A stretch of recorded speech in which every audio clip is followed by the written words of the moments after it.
আলোচনায় কোনো ভূমিকা আমি নেব না, সরাসরি আলোচনা করব। তবে আলোচনা করার আগে একটি কথা না বললেই নয়। এই যে আপনারা বিক্ষিপ্ত হয়ে বসে আছেন, একটি মানুষ উঠে দাঁড়িয়ে দেখেন তো কেমন লাগতেছে আপনাদের? খুব কি ভালো লাগতেছে আপনাদের? না। কোরআনের মজলিসটা এমন একটা মজলিস যেখানে ফাঁকা রেখে বসার আইন নাই। তার কয়েকটা কারণ রয়েছে। তার অন্যতম একটা কারণ হলো, দেখেন যদি কেউ এখানে এসে বসতে চায়, আপনাকে ডেঙিয়ে এসে সামনে বসতে হবে, ঠিক কিনা বলেন? আপনিও বেয়াদবি খাতা নাম লেখাবেন, সেও লেখাবে। আর 2 নাম্বার কারণ হলো, অনেক মানুষ এমনও আছে যে আমি জায়গাটা গরম করেছি, আমার জায়গায় আরেকজন বসবে, আমি তো এটা হতে দেব না, আমি এখানে বসেই থাকবো, এমন মানুষ আছে না? নাই? আছে না? এরা হলো কৃপণ মার্কা মানুষ। তাকেই দেখেন, কৃপণ কেউ যদি থাকে তারা জায়গা ছেড়ে সামনে আসবে না। আর যারা বখিল নয়, কৃপণ নয়, তাহলে তারা ওই গরম জায়গাটা ছেড়ে সামনে আসবে আর পিছনে তাদের ভাইদের জন্য বসার জায়গা করে দেবে। সকলে বলছি আলহামদুলিল্লাহ। আমি তেলাওয়াত করেছি সূরা আল মুলক থেকে। সূরা আল মুলকের 2 নম্বর আয়াতে কারিমা আমি তেলাওয়াত করেছি। বাম সাইডে কোনো কথা বলবেন না, ভিডিও বেশি দরকার নাই, কোনো কথা বলবেন না। আল্লাহ বলছেন, আল্লাযী খালাকাল মাউতা ওয়াল হায়াতা লিয়াবলুয়াকুম আইয়ুকুম আহসানু আমালা। আল্লাহ বলছে, বান্দারে, আমি সেই মহান রব যিনি সৃষ্টি করলাম মরণ এবং জীবন। লিয়াবলুয়াকুম, তার কারণটা হলো আইয়ুকুম আহসানু আমালা, তার কারণটা হলো বান্দারে, দুনিয়ার জমিনে যে তুমি ভালো আমল করবা, এজন্য তোমাকে মরণ এবং জীবন দিয়ে দুনিয়ায় পাঠিয়েছি। সুবহানাল্লাহ বলেন। আল্লাহ আমাদেরকে দুনিয়ার জীবনে পাঠিয়েছেন, তার কারণ হলো ভালো আমল করতে হবে। কি করতে হবে? ভালো আমল করতে হবে।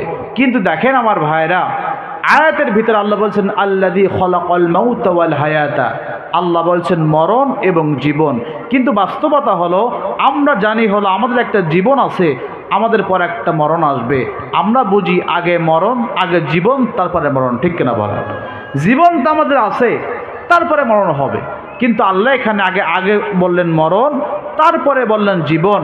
আচ্ছা বলুন তো দেখি, আগে মরণ বললেন আর পরে জীবন বললেন, এর কারণ আছে না নাই? আমার ভাইয়েরা,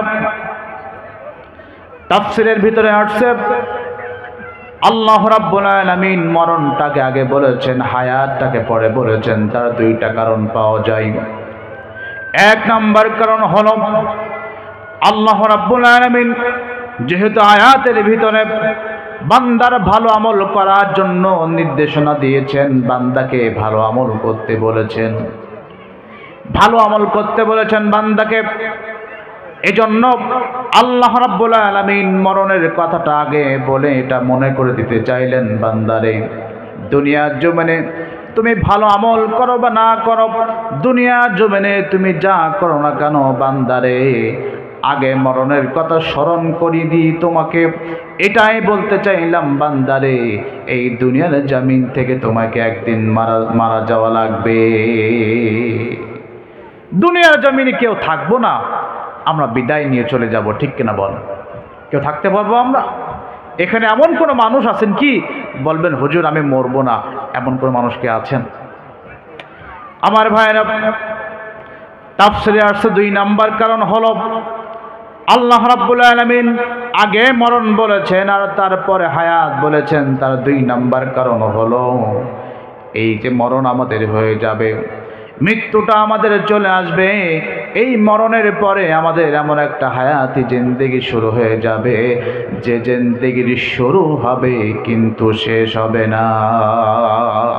হবে মৃত্যুর পরে। বলুন তো দেখি, আরেকটা কাল, আরেকটা জীবন আমাদের আসবে কি আসবে না? আচ্ছা বলুন তো দেখি, আমাদের কথা বলতে কি টাকা খরচ হয়? হয় না? আমার কথা বুঝতেছেন না আপনারা? এই যে স্বভাবটা আমাদের ভিতরে আছে, বিশেষ করে রাগ করবেন না ভাই, আপনাদের এলাকায় কিছু কিছু জায়গায় এমনটা আছে, মানুষের বোমরিও মুখটা খোলানো যায় না। আমার মাঝে মাঝে মনে হয় গুল খেয়ে আসে। অবশ্য আপনারা না, আপনারা ভালো, কথা বলা দরকার আছে না নাই? কোরআনের কথা চলতেছে, আপনি আমি কথা না বললে, ছাত্র শিক্ষকের ভিতরে কথা না হলে ছাত্র কিন্তু কোনো বোঝে না, ঠিক কিনা বলেন? আমরা যেহেতু বাড়িতে কোনো দিক নির্দেশনা যখন বাড়িতে আমরা দেই আমাদের বিবিকে বা আমাদের সন্তানদেরকে, তখন আমরা বলি বুঝতে পেরেছো তো। তখন যদি বউ কিছু না বলে তখন কিন্তু আমরা আবার বলে, ঠিক কিনা বলেন? তাহলে দুই পক্ষের ভিতরে সমঝোতা আসতে গেলে, বোঝাতে গেলে কথা বলার একটু দরকার আছে না নাই? কথা বলতে পারবেন তো ইনশাআল্লাহ? তাহলে বলুন তো দেখি, মৃত্যুর পরে একটা জিন্দেগি আসবে, যে জিন্দেগি শুরু হবে কিন্তু শেষ হবে।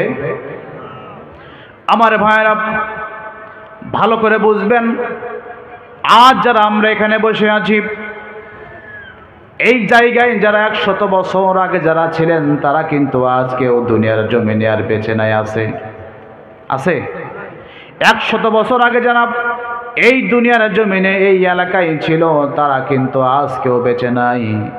আবার আমরা যারা এখন আছি 100 বছর পরে আমাদের কোনো অস্তিত্ব থাকবে না, আমরা বিলীন হয়ে যাব। 100 বছর আগে যারা ছিল আজ তারা কেউ নাই। আবার আমরা যারা এখন আছি 100 বছর পরে আমাদের কেউ নাম নিশানা পর্যন্ত মনে রাখবে না। আমি আমার বাবার নাম বলতে পারি, আমি আমার দাদার নাম বলতে পারি, আমি আমার দাদার বাবার নাম পর্যন্ত বলতে পারি, কিন্তু তার বাবা কে ছিলেন, তার বাবা কে ছিলেন, তার বাবা কে ছিলেন আমি বলতে পারবো না। আমার মনে হয় 100 মানুষের ভিতরে 90 ভাগ মানুষ তারা তাদের বাবা, তাদের দাদার বাবার নাম কি ছিল এটাও তারা বলতে পারবে না। বোঝা গেল আমার ভাইয়েরা, এই দুনিয়ার জমিন থেকে আপনি যখন বিদায় নিয়ে চলে যাবেন, কিছুদিন পরে মানুষ আপনাকে মনে রাখবে, কিন্তু কিছুদিন পরে আপনাকে দুনিয়ার মানুষ কেউ আর মনে রাখবে না। আচ্ছা বলুন তো দেখি, আমার বয়স 30 বছর, 30 বছর আগে হাবিবুর রহমান সিদ্দিকী নামে কেউ দুনিয়া আসবে এমন খবর কি রাখতো? কেউ জানতো? এমনকি যে মায়ের গর্ভে আমি আসছি এই মা পর্যন্ত জানতো না যে আমার একটা সন্তান হবে, এই সন্তান বড় হয়ে বাংলাদেশ ইন্ডিয়ায় ওয়াজ করবে, এমন আমার মাও পর্যন্ত জানতো না, ঠিক কিনা বলেন? আমার ভাইয়েরা, তাহলে 30 বছর আগে আমার কোনো অস্তিত্ব ছিল না, কেউ আমাকে চিনত না, এমনকি যে মা আমাকে জন্ম দিয়েছেন এই মা আমাকে আমার পর্যন্ত কোনো খবর রাখতেন না। আমি যদি আল্লাহ হায়াতে আরো 30 বছর আমাকে বাঁচিয়ে দেয়, তাহলে 30 বছর পরে আমি যখন দুনিয়ার জমিন থেকে বিদায় নিয়ে চলে যাব, আমার সন্তানগুলো আমার কথা মনে রাখতে পারে। বড় জোর সর্বোচ্চ আমার সন্তানের সন্তান মানে আমার পোতা ছেলে আমার কথা স্মরণ রাখতে পারে, কিন্তু তারপরের প্রজন্ম আমার নামটা আর মনে রাখবে না। রাখবে না। আমার সন্তান পানি আমার সন্তান আমার কথা মনে রাখতে পারে, আমার সন্তানের সন্তান আমার পোতা ছেলে আমার কথা মনে রাখতে পারে, কিন্তু তার সন্তান আমি হাবিবুর রহমান সিদ্দিকী যে একজন ছিলাম আমার কবরের নিশানটুকু রাখতে চাইবে না, ঠিক কিনা? আমার ভাইরা, এই তো জিন্দেগি। আপনি রাজা হন আর বাদশাহ হন আর প্রজা হন, আপনি অটল টাকা পয়সার মালিক আপনি হন আর যাই কিছু হন না কেন, মৃত্যুর সময় আসলে পরে খালি হাতে তোমাকে বিদায় নিয়ে চলে যেতে হবে।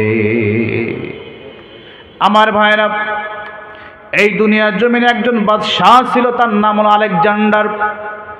এই আলেকজান্ডার যখন দুনিয়ার জমিন থেকে বিদায় নিয়ে চলে যাবেন, আলেকজান্ডার বলছে, শোনো আমি দুনিয়ার জমিন থেকে বিদায় নিয়ে চলে যাব, আমার কেন জানি মনে হচ্ছে আমি আর বেশিক্ষণ এই দুনিয়ার জমিনে বাঁচব না। আমি আলেকজান্ডার বললাম, আমি যখন দুনিয়ার জমিন থেকে বিদায় নিয়ে চলে যাব, আমার 3টা ওসিয়াত তোমরা পূরণ করবা, পালন করবা। 1 নম্বর ওসিয়াত হলো, আমি আলেকজান্ডার আমাকে যখন গোসল করিয়ে খাটিয়ায় করে যখন কবরের দিকে নিয়ে যাওয়া হবে, আমি আলেকজান্ডার আমার খাটিয়াটা আমার আপনজনেরা, আমার সন্তানেরা, আমার মন্ত্রী, আমার এমপিরা আমার খাটিয়াটা বহন করবে না, বরং আমার খাটিয়াটা বহন করবে আমার রাজ্যের সবচেয়ে ভালো ভালো ডাক্তারগুলো আমার খাটিয়া বহন করবে। আমার 2 নম্বর ওসিয়াত হলো, আমি যখন দুনিয়ার জমিন থেকে বিদায় নিয়ে চলে যাব, দুনিয়ার জমিন এই মায়া যখন আমি ত্যাগ করে চলে যাব, যখন আমাকে খাটিয়ায় করে নিয়ে যাওয়া হবে, আমি আলেকজান্ডার আমার হাত দুখানা তোমরা কাফনের ভিতরে রাখবা না, বরং তোমরা আমার হাত দুখানা কাফন থেকে তোমরা বাহির করে ঝুলিয়ে রাখবা। আমার 3 নাম্বার কথা হলো, আমার 3 নাম্বার আদেশ হলো, যখন আমি দুনিয়ার জমিন থেকে বিদায় নেওয়ার পরে আমার হাত বাহির করে যখন খাটিয়ায় করে নিয়ে যাওয়া হবে, আমার টাকাগুলো, আমার সোনা দানাগুলো যা কিছু আছে তোমরা আমার পিছনে পিছনে সরাতে সরাতে তোমরা সামনে গিয়ে যাবা। লোকগুলো বলছে আলেকজান্ডার রে, আপনজনেরা বলছে আলেকজান্ডার রে, তোমার এই কথাগুলো আমরা মেনে চলব, তোমার কথাগুলো আমরা মানব, তোমার ওসিয়াতগুলো আমরা মানব, কিন্তু বলো তো দেখি তোমার ওসিয়াতগুলো কেন আমরা মেনে চলবো জানতে চাই। আলেকজান্ডার বলতে শোনো, আমি বলেছি আমার গোসলের পরে আমার খাটিয়াটা, আমার সন্তানেরা, আমার আপনজনেরা, আমার এই রাজ্যের এমপি মন্ত্রীরা আমার খাটিয়া বহন করবে না, বরং আমার খাটিয়া বহন করবে ডাক্তাররা। তার কারণ হলো আমি আলেকজান্ডার দেখাতে চাই আমি অটাল টাকা পয়সার মালিক ছিলাম, অটাল ক্ষমতার মালিক, আপনি অনেক ক্ষমতার মালিক আমি ছিলাম, অনেক ডাক্তার আমার ছিল, আমার সঙ্গে অনেক ডাক্তার ছিল, কিন্তু আমার ভাইয়ের আলেকজান্ডার বলতে শোনো, আমি দুনিয়ার মানুষকে বোঝাতে চাই ডাক্তারেরা হায়াতের মালিক নয়, হায়াতের মালিক হচ্ছেন আল্লাহ। হায়াতের মালিক কে? আসতে বলুন, হায়াতের মালিক কে?